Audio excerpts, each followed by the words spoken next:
The market on planet was loud and colorful. Thousands of alien beings walked between the shops, buying food, clothes, and strange machines. The air smelled like spices and metal. Lights of every color hung above the streets. It was a busy place, full of life and noise. Walked slowly through the crowd. He was a human, one of the few on this planet. He worked as a junior diplomat at the Earth Embassy. His job was simple: learn about the people and help humans and aliens understand each other better. He had been on for 6 months now. He still felt like a stranger here. They were tall and thin. Their skin was pale blue and their eyes were large and silver. They moved with grace like dancers. They rarely spoke out loud. Instead, they talked with their minds. Telepathy, the scientists called it. Could share thoughts, feelings, and memories with just a look. It was beautiful and strange. Could not do this. Humans did not have telepathy, so they often ignored him. To them, he was quiet, empty, like a person without a voice in a world of singers. But did not mind. He liked he liked learning their ways, and he liked the market most of all. It was the one place where everyone was too busy to judge him. Today he was looking for a gift. His younger sister back on Earth had a birthday coming. He wanted to send her something special, something alien. She would love that. He stopped at a shop selling small glass animals. They glowed softly, each one a different color. He picked up a tiny blue bird. It felt warm in his hand. "How much?" he asked the shopkeeper. The looked at him with cold silver eyes. She did not answer. She simply held up 4 fingers, nodded and paid with the local coins. The took the money without a word or a smile, put the glass bird in his bag and walked away. He was used to this. Did not smile at humans. They did not smile at anyone who could not hear their thoughts. It was not hate, it was just distance, like talking to someone through a thick wall. Kept walking. The crowd moved around him like water around a rock. He looked at the sky. It was purple here with 2 small suns. He still was not used to that. Then he heard it. A scream, not in his mind out loud, a real voice. He turned quickly. The crowd was parting. People moved aside looking confused and scared. Did not scream. They did not need to. Screaming was for beings without telepathy. Then he saw her.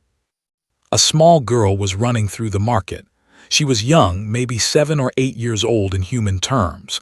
Her skin was pale blue like other, but her eyes were different. They were not silver. They were dark purple, almost black, and they were full of tears. She ran fast, her thin legs moving quickly. She bumped into people, pushed past them. She did not say sorry. She did not stop. She just ran. And she was running toward. He did not move. He did not know why. Something in her face made him stay. Fear, pain, loneliness. He knew those feelings. He had seen them in his own mirror many times. The girl crashed into him. Her small body hit his chest and she grabbed his jacket with both hands. She was shaking. Her breath came in short, quick gasps. She looked up at him with those strange purple eyes. "Please," she whispered. Her voice was rough, like she did not use it often. "Please, hide me." His heart beat faster. He looked around. The crowd was still parting. People were pointing at the girl. Some looked angry, some looked disgusted. None looked kind. "What is wrong?" asked softly. "Who are you running from?" The girl did not answer. She just held his jacket and pressed her face against his chest. She was so small, so scared. Then saw them. 3 soldiers walked through the crowd. They wore black armor and carried long silver weapons. Their faces showed no emotion. Their silver eyes scanned the market like searchlights. The crowd moved away from them. Even the bravest shopkeepers stepped back. No one wanted trouble with the soldiers. The soldiers stopped in front of. The tallest one looked down at him. His silver eyes were cold and empty. "Human," the soldier said. His voice was flat. "Give us the child." Felt the girl shake harder. She made a small sound like a frightened animal. She pressed closer to him, trying to hide behind his body. Why? Asked. His voice was calm, but his hands were trembling. What did she do? The soldier tilted his head. He seemed confused by the question. She is defective, he said simply. She must come with us. Defective, repeated the word. It tasted bad in his mouth. She is a child. How can a child be defective? The second soldier stepped forward. He was shorter but looked more dangerous. She was born without the gift, he said. She cannot hear our thoughts. She cannot share her mind. She is broken. Felt something cold grow in his chest. He looked down at the girl. She was staring up at him. Her purple eyes were begging him, please, help me. Do not let them take me. And what happens to defective children? Asked quietly. The soldiers looked at each other.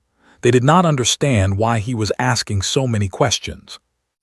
They are removed, the tall soldier said. It is the law. Defective ones are a danger to our society. They cannot be trusted. They cannot be part of us, so they are removed. Removed, such a clean word for such a dirty thing. Understood now. This little girl was born different. She could not do what other could do, so they wanted to kill her. They wanted to throw her away like garbage. Because she was silent, because she was alone, because she was like him. Looked at the soldiers. He looked at the crowd watching with empty faces. He looked at the girl holding his jacket like it was the only thing keeping her alive. And he made a choice. He put his hand on the girl's head. Her hair was soft like silk. He could feel her trembling, but he could also feel her hope, that tiny, fragile hope that someone might finally help her. No, said. The soldier blinked. No. I will not give her to you. The crowd went silent. The soldiers stared at him. The girl stopped shaking. Everyone was looking at the strange human who dared to say no. The tall soldier's hand moved to his weapon. Human, he said slowly, you do not understand our laws. Step aside. This is not your concern. Did not move. He stood straight and looked the soldier in the eye. She is a child, he said. That makes her everyone's concern. The girl looked up at him. For the first time since she crashed into him, she stopped crying. She did not understand this human. She did not know why he was helping her. But in that moment, she felt something she had never felt before. She felt safe. And knew, as the soldiers raised their weapons and the crowd held their breath, that his life had just changed forever. There was no going back now. He had made his choice. He would protect this girl, no matter what. The tall soldier took one step forward. His silver eyes were like ice. His hand rested on his weapon. Behind him, the other two soldiers did the same. They moved together like they shared one mind, because they did. They could hear each other's thoughts. They could feel each other's anger. But they could not hear, and that made them nervous. Human, the tall soldier said again. His voice was harder now. You are making a mistake. This child belongs to the state. She is our responsibility, not yours. Did not move. He kept his hand on the girl's head. He could feel her small fingers gripping his jacket. She was still shaking, but not as much as before. She was watching him, waiting. What is her name? Asked. The soldier frowned. What? Her name? Does she have a name? The soldiers looked at each other. The question seemed to confuse them. Why did this human want to know the name of a defective child? The short soldier spoke. She is Unit 7. That is her number in the correction center. Unit 7. Not a name, a number, like she was a machine, like she was nothing.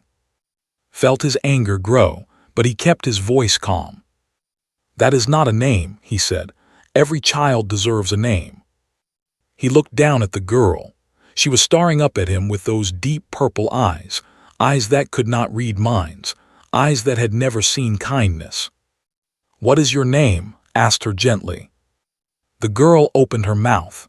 Then she closed it. She looked scared, like she had forgotten how to speak, or maybe she had never learned. It is okay, said softly. Take your time.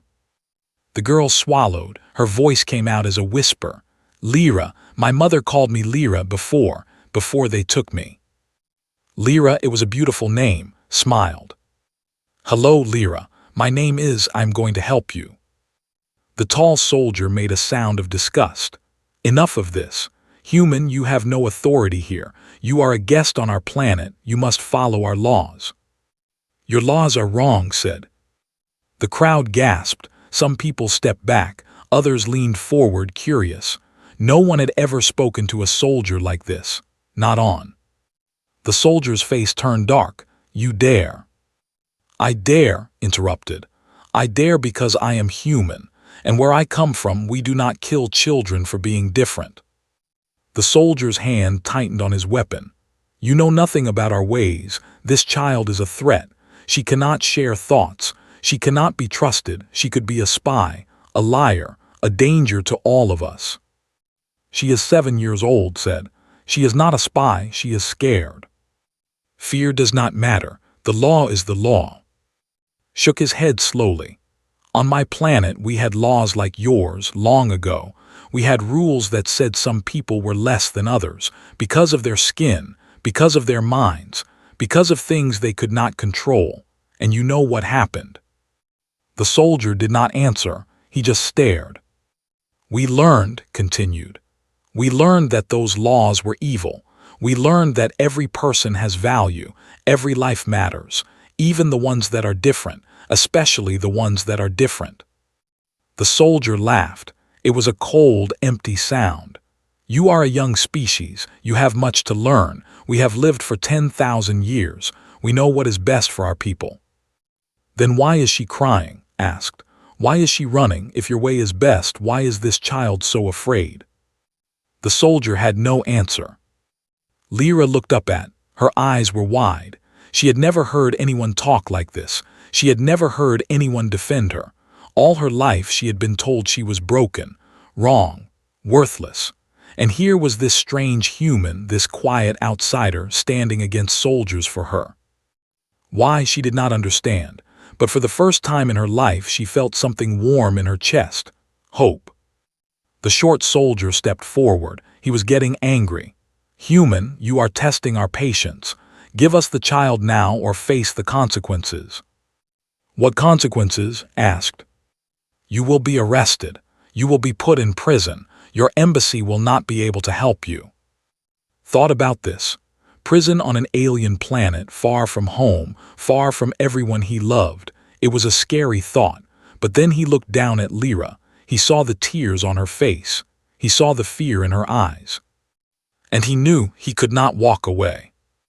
Then arrest me, he said. The crowd went completely silent. Even the soldiers seemed shocked. The tall one tilted his head like he was trying to understand something impossible. You would go to prison for this child, a child who is not even your species. Yes. Why? Smiled sadly. Because someone should, because she has no one else, because that is what humans do.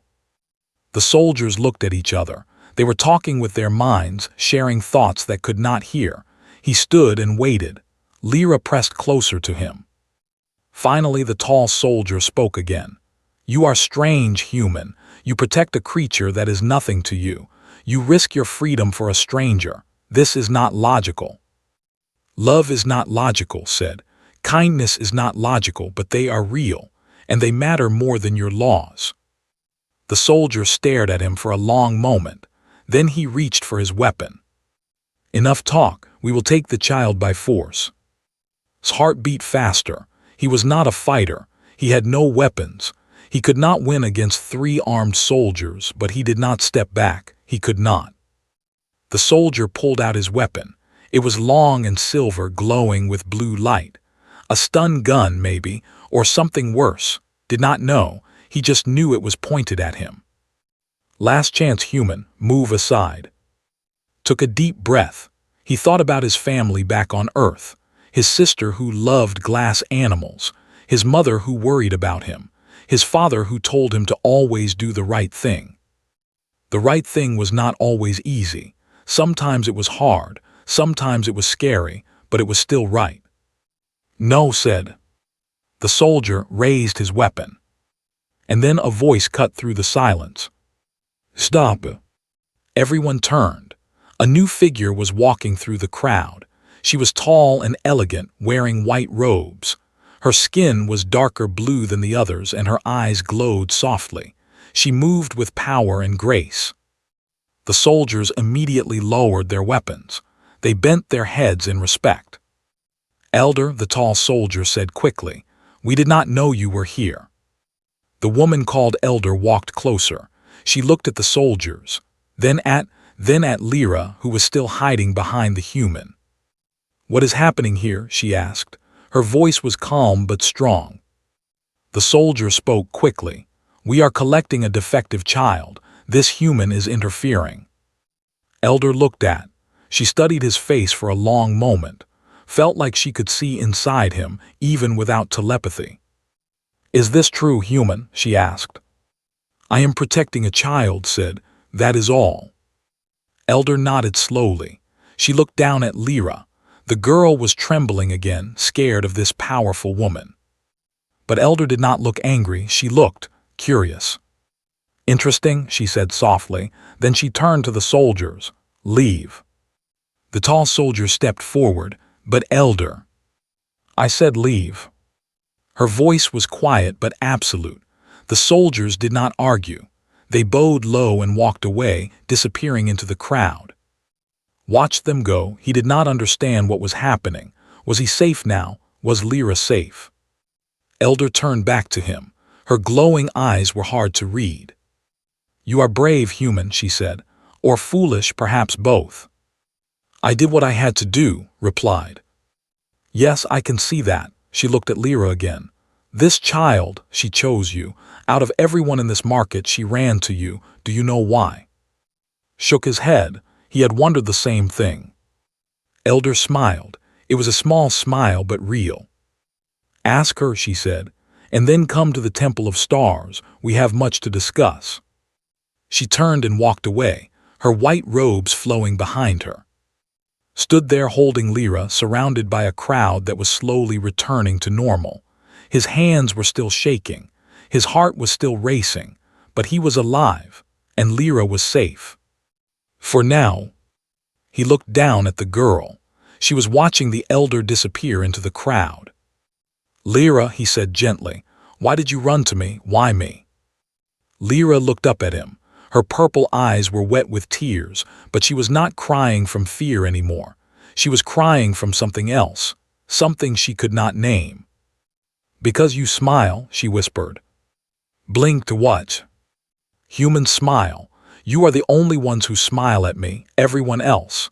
They look through me, like I am not there, but humans see me. You see me."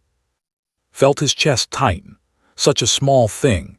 A smile. Something he did not even think about. But to this girl, this lonely child who had never known kindness, it meant everything. He knelt down so he was at her level. He looked into her strange purple eyes. "I see you, Lyra," he said softly, "and I promise I will not let anything happen to you." Lyra stared at him. Then slowly, carefully, like she was trying something new, she smiled back. It was a small smile, weak and uncertain, but it was real. And in that moment, knew that whatever came next, whatever dangers waited for them, he had made the right choice.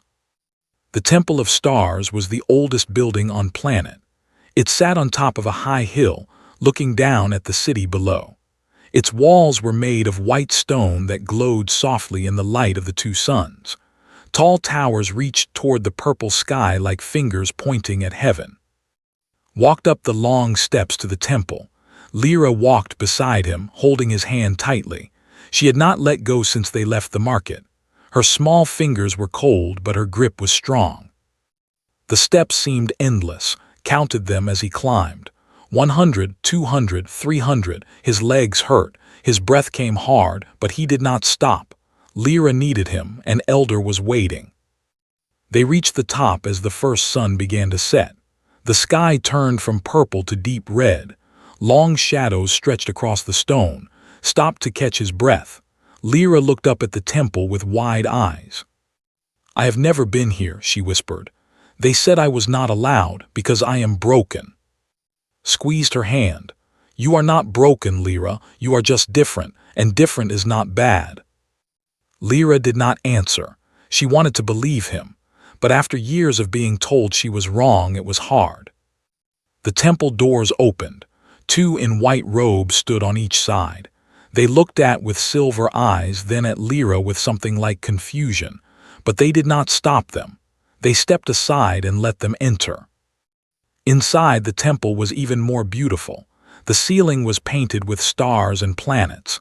The walls showed pictures of history, wars and peace, building and destroying, death and life. Soft blue light came from crystals in the floor. Elder waited in the center of a great hall. She sat on a simple chair, her white robe spread around her like clouds. Behind her, 12 other elders sat in a half circle. They were old and powerful, their eyes glowing brightly. Felt small. He was just one human in a room full of beings who had lived for hundreds of years. But he did not look away. He walked forward and stopped in front of Elder. "You came," she said. "Good." "You asked me to come," replied. "I want to understand." Elder smiled that small smile again. "You want to understand why we killed children like her." The words hit like a punch. He did not expect her to be so direct. Behind him, Lyra made a small sound of fear. "Yes," said, "I want to understand." Elder leaned back in her chair. She looked at the other elders. Some nodded. Some shook their heads. They were having a silent conversation that could not hear. Finally, Elder spoke. "Our people are connected," she said. "From birth to death, we share our thoughts, our feelings, our memories. This is how we live. This is how we work together. This is how we have built our great civilization." Listened carefully. He did not interrupt. "But sometimes," Elder continued, "a child is born without this gift. They cannot hear us. They cannot share with us. They are alone, completely alone in a world of voices." She looked at Lyra. Her eyes were not cruel. They were sad. "We call them defective because they cannot be part of us. They cannot know what we know. They cannot feel what we feel. And because of this, we fear them." Fear asked, "Why would you fear a child?" An old elder spoke. His voice was rough like dry leaves. "Because we cannot read her mind, we cannot trust her. She could lie to us. She could hide things from us. She could betray us and we would never know." "Children lie sometimes," said. "That does not mean they deserve to die." The old elder shook his head. "You do not understand. Our society is built on trust, on openness, on sharing everything. When someone cannot share, they become an outsider, and outsiders are dangerous." Felt anger rise in his chest. "On my planet, we have people who are different too. People who cannot speak. People who cannot see. People who cannot walk. We do not kill them. We help them." "Your planet is young," another elder said. "You have not learned the hard lessons we have learned." "Or maybe," said his voice rising, "we have learned lessons you have forgotten. Lessons about kindness, about mercy, about protecting the weak." The room went silent. The elders stared at him. No one had ever spoken to them this way. No outsider, no human. Elder raised her hand. The other elders went quiet. "You speak with fire, human," she said. "I respect that. But fire alone will not save this child. Our laws are old and strong. To break them is to challenge our entire way of life." Stepped forward, then challenge it. Elder's eyes widened slightly. "Challenge it," repeated. "Change the law, let Lyra live. Let her show you that being different is not dangerous. It is just different." One elder laughed bitterly. "And what makes you think we should listen to you? You are a human. You have been on our planet for 6 months. You know nothing about us." Nodded. "You are right. I know very little about your customs, your history, your ways, but I know one thing." He looked down at Lyra. "I know that this girl ran through a crowded market past thousands of your people and not one of them helped her. Not one of them tried to save her. She ran past all of them and came to me, a stranger, an outsider, because I was the only one who ever smiled at her." The room was silent. "What does that say about your society?" asked quietly. "What does that say about your laws?" The elders looked at each other. For the first time they seemed uncertain, uncomfortable, like they were seeing something they had never seen before. Elder stood up slowly. She walked toward Lyra. Her steps were soft on the stone floor. She stopped in front of them and looked down at the girl.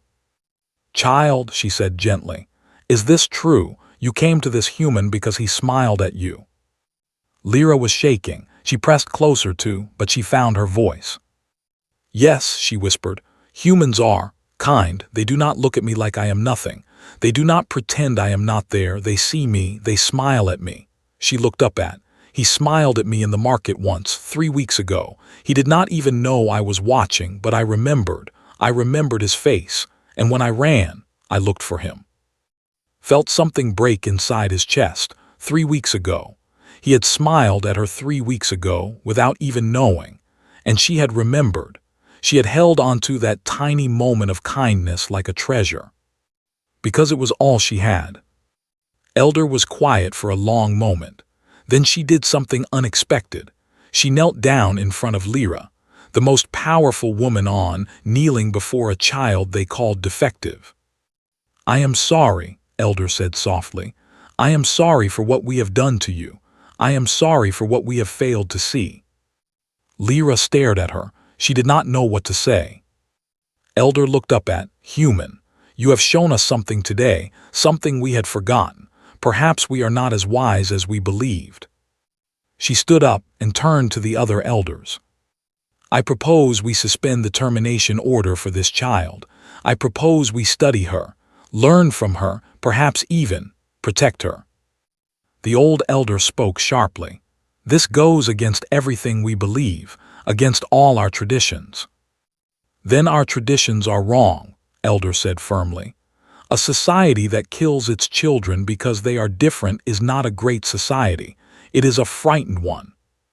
The elders argued among themselves. Voices rose and fell. Thoughts flew through the air that could not hear. Minutes passed, then more minutes. Waited. Lyra held his hand so tightly it hurt, but he did not complain. Finally, Elder raised her hand again. The argument stopped.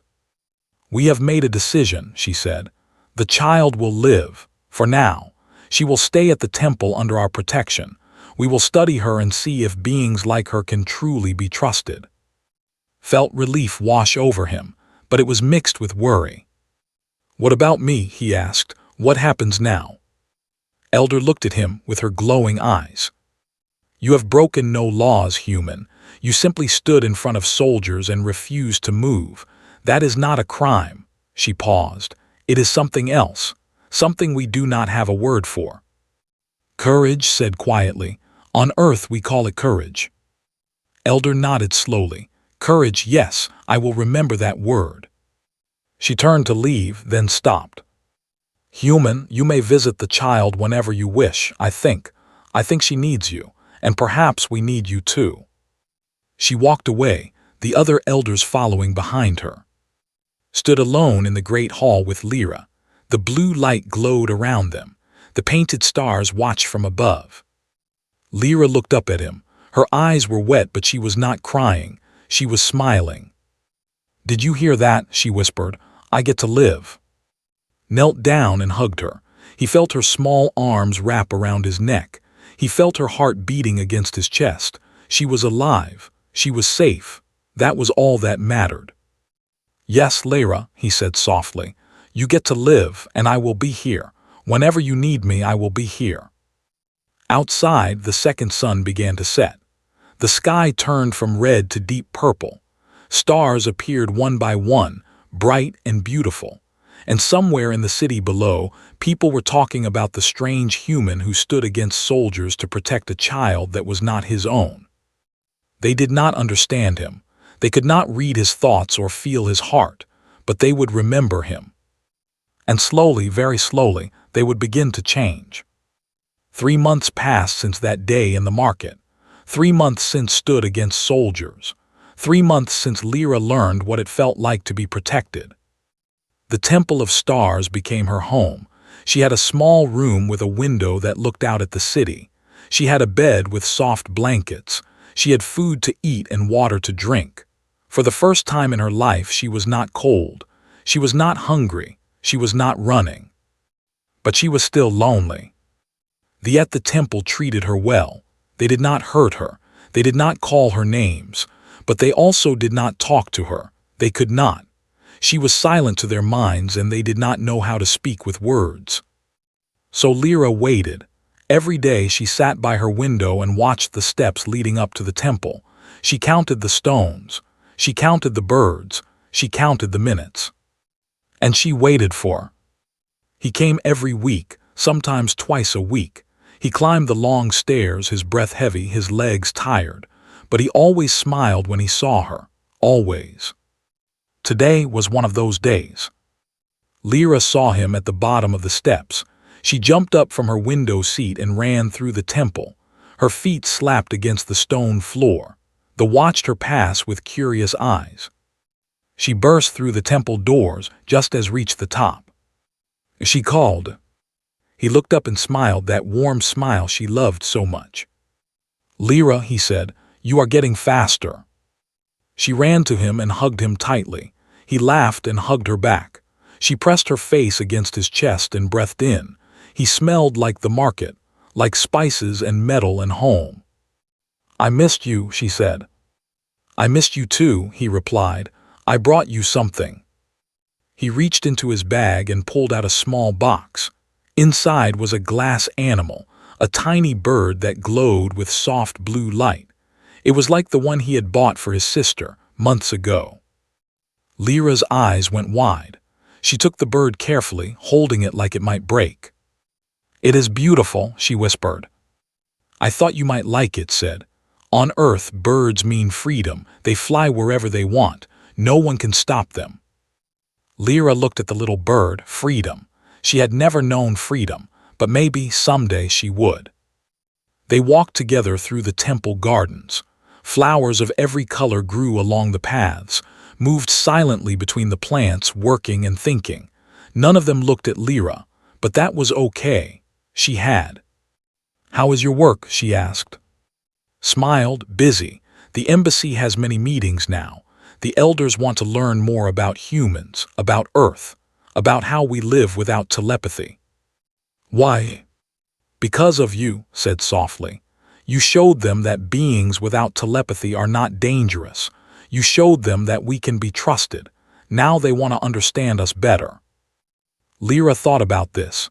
She had changed things. Her, the defective child, the broken one, she had made a difference. "That is strange," she said. "What is?"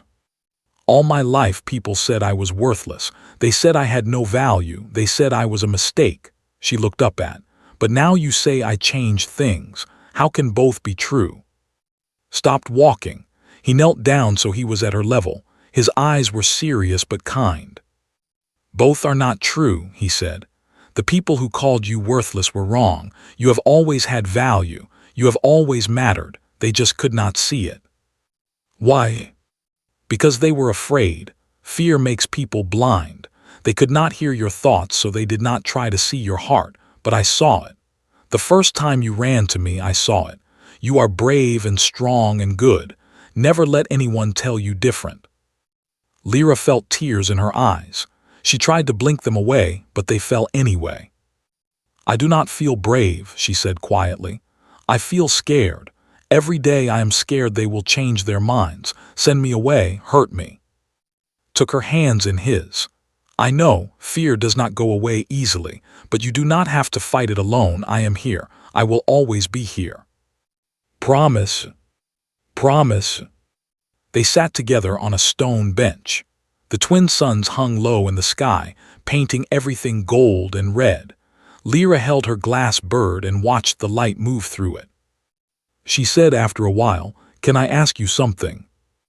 "Of course." "Why did you help me? That day in the market, you did not know me. I was nothing to you. Why did you risk everything for a stranger?" Was quiet for a moment. He looked up at the sky thinking.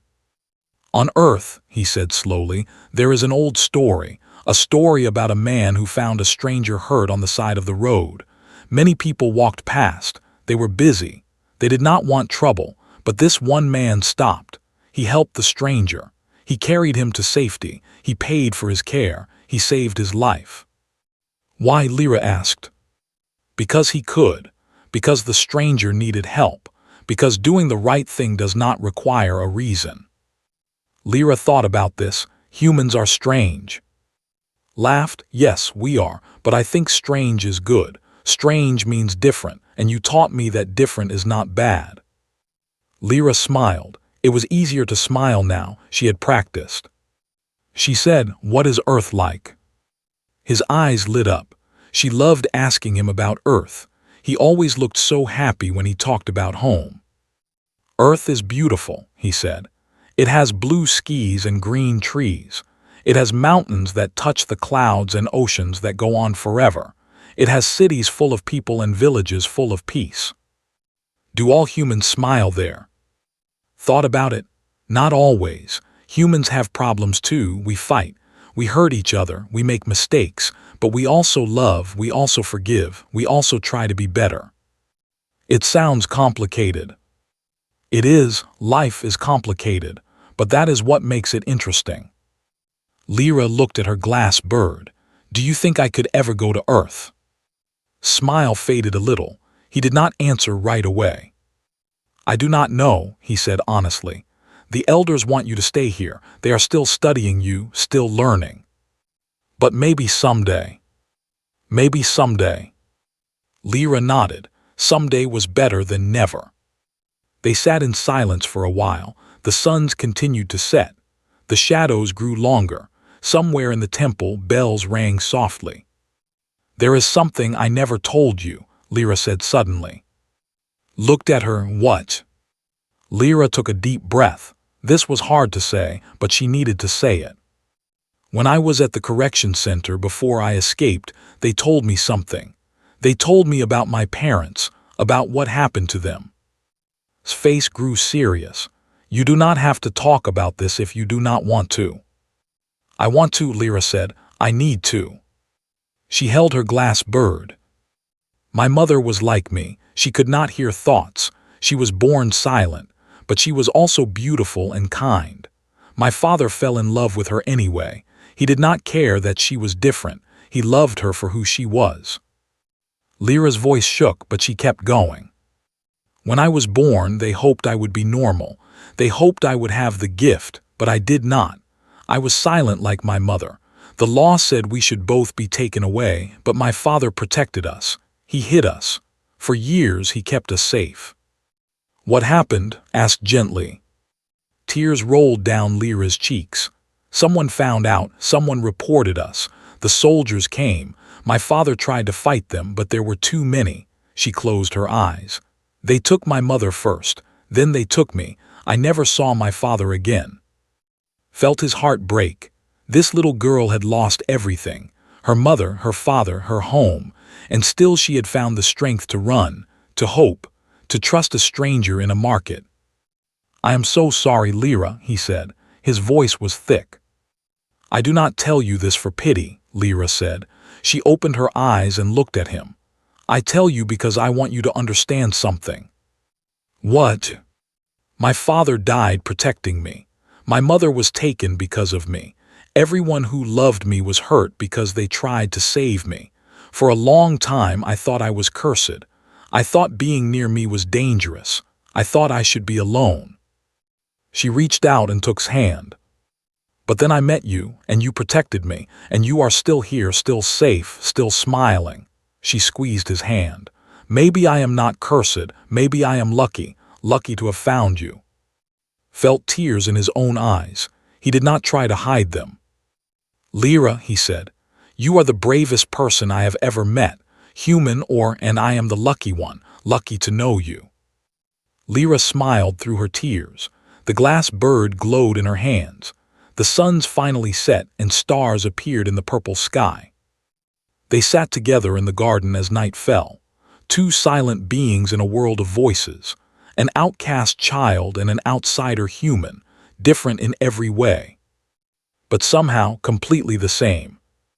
And as the stars shone above them, Lyra felt something she had not felt since she was very small, hiding in her father's arms. She felt like she had a family again. 1 year had passed. 1 year since a scared little girl ran through a market and changed everything. Stood at the bottom of the temple steps, looking up at the white stone building. The sky was clear purple today and both suns shone brightly. It was a beautiful morning, a special morning. Today was the day. He climbed the steps slowly. His legs were stronger now. He had climbed these steps hundreds of times. He knew every stone, every crack, every worn spot where others had walked before him. At the top, the temple doors were open. In white robes stood on each side, but they did not just watch him silently like before. They nodded at him. One even tried to smile, though it looked strange on his face. Things had changed. Walked through the great hall. The painted stars still watched from the ceiling. The crystals still glowed in the floor, but everything felt different now. Warmer, more alive. Elder waited in the center of the room. She looked the same as always, tall and elegant, her white robes flowing around her. But there was something new in her eyes, something soft. "Human," she said, "you came early." "I could not wait," he admitted. Elder smiled. It was a real smile now. She had been practicing too. "She is ready," Elder said, "more ready than any of us expected." Felt his heart race. "Then it is official," the council approved. "Yes, after much discussion and many arguments, the council has reached a decision." Elder paused. "The termination law has been removed. Children like Lyra will no longer be killed. They will be protected, taught, given a chance to live." Closed his eyes. He felt tears behind them, but he did not let them fall, not yet. "And Lyra?" he asked. "That is why you are here," Elder said. She turned and walked toward a side door. "Come, she has been waiting." They walked through narrow hallways that had never seen before. The walls here were covered with ancient writing and old pictures. This was the oldest part of the temple, where the founders had lived thousands of years ago. Finally, they reached a small courtyard.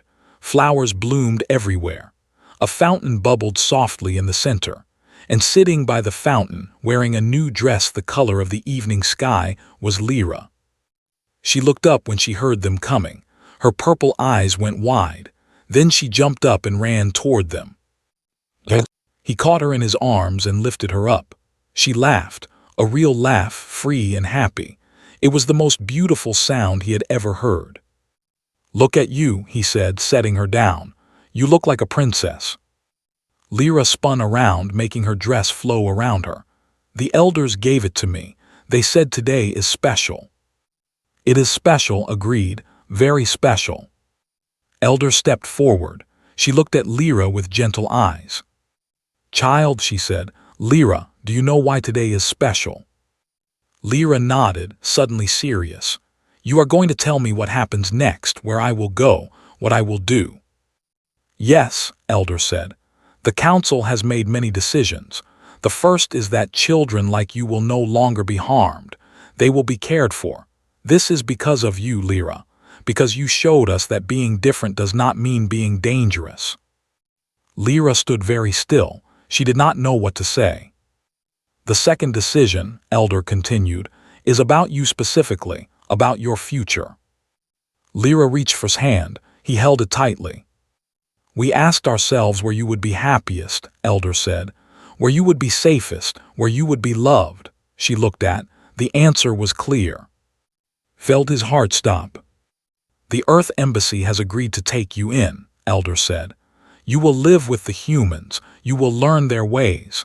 And when you are older, if you wish, you may travel to Earth itself."